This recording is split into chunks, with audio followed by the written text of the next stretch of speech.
নমস্কার বন্ধুরা, জয়াস কিচেনে আমার সকল বন্ধুদের জানাই অসংখ্য ভালোবাসা। আপনারা সবাই কেমন আছেন? আশা করি সবাই ভালো আছেন। আমিও খুব ভালো আছি। আজকের আমি সম্পূর্ণ নিরামিষ রেসিপি নিয়ে এসে আপনাদের সামনে হাজির হয়েছি। বানাবো পুঁই মিটুলির চচ্চড়ি। খেতে দুর্দান্ত লাগে। এইভাবে আপনারা বাড়িতে একবার বানিয়ে দেখতে পারেন, খেতে খুব ভালো লাগবে। ভিডিওটা সম্পূর্ণ দেখার অনুরোধ রইল। আশা করি আপনাদের ভালো লাগবে। এই রকমভাবে বানিয়ে দুপুরবেলা ভাতের সঙ্গে খেতে পারবেন, আবার রাত্রিরে রুটির সঙ্গেও খেতে পারবেন। তো চলুন শুরু করা যাক। চচ্চড়িটা বানানোর জন্য এখানে বেগুন, শিম, আলু আর পুঁই বিটুলি আর বড়ি নিয়ে নিয়েছি। আনাজগুলো আমি ছোট ছোট টুকরো করে কেটে নিয়েছি। গ্যাসের উপর আমি একটা কড়া বসিয়ে বেশ কিছুটা সর্ষের তেল দিয়ে দিয়েছি। প্রথমে আমি বড়িগুলো ভেজে নেব। আজকে সর্ষের তেলেই রান্নাটা করব। বড়িগুলো লাল লাল করে ভাজা হয়ে গিয়েছে, এবার তুলে নেব। বড়ি ভাজার তেলেই আমি 3টে কাঁচা লঙ্কা দিয়ে দিলাম। লঙ্কাগুলো হালকা একটু লালচে হয়ে এলে আমি আলুগুলো দিয়ে দিলাম। আলু দিয়ে ভালো করে নাড়াচাড়া করে লাল লাল করে ভেজে নেব।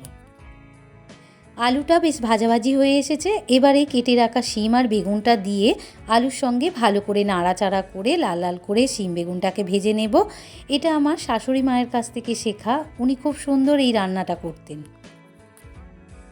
শিম, আলু, বেগুনটা বেশ লালচে করে ভাজা ভাজা হয়ে গিয়েছে। এবারে দিয়ে দেব কেটে রাখা পুঁই মিটুলি। পুঁই মিটুলিগুলো দিয়ে শিম, আলু, বেগুনের সঙ্গে মিশিয়ে এটাকেও আমি 2 থেকে 3 মিনিট ভাজাভাজি করে নেব। সমস্ত আনাজ ভালো করে ভাজাভাজি করে নিয়েছি। এবারে দিয়ে দিলাম গুঁড়ো হলুদ, ছোটো চামচের 1 চামচ গুঁড়ো হলুদ দিয়ে দিলাম। ছোটো চামচের 1 চামচ গুঁড়ো লঙ্কা দিয়ে দিলাম। ঝালটা অবশ্যই আপনারা বুঝে দেবেন। আর দিয়ে দিলাম স্বাদ মতো লবণ। আনাজের সঙ্গে সমস্ত মশলা ভালো করে মিশিয়ে নিয়ে বেশ কিছুক্ষণ ধরে ভাজাভাজি করে নেব, যাতে মশলার কাঁচা গন্ধটা ছেড়ে যায়। আনাজটা মশলার সঙ্গে ভাজাভাজি করে নিয়েছি। এবারে দিয়ে দিলাম জল। জলটা দিয়ে ভালো করে নাড়াচাড়া করে 3 থেকে 4 মিনিট ঢাকা চাপা দিয়ে আমি এটাকে ফুটিয়ে নেব।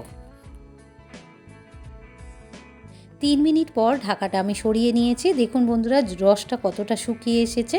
এবারে আমি দিয়ে দেব বড়ি। ভেজে রাখা বড়িগুলো দিয়ে ভালো করে নাড়াচাড়া করে আরও 1 মিনিট ফুটিয়ে নেব।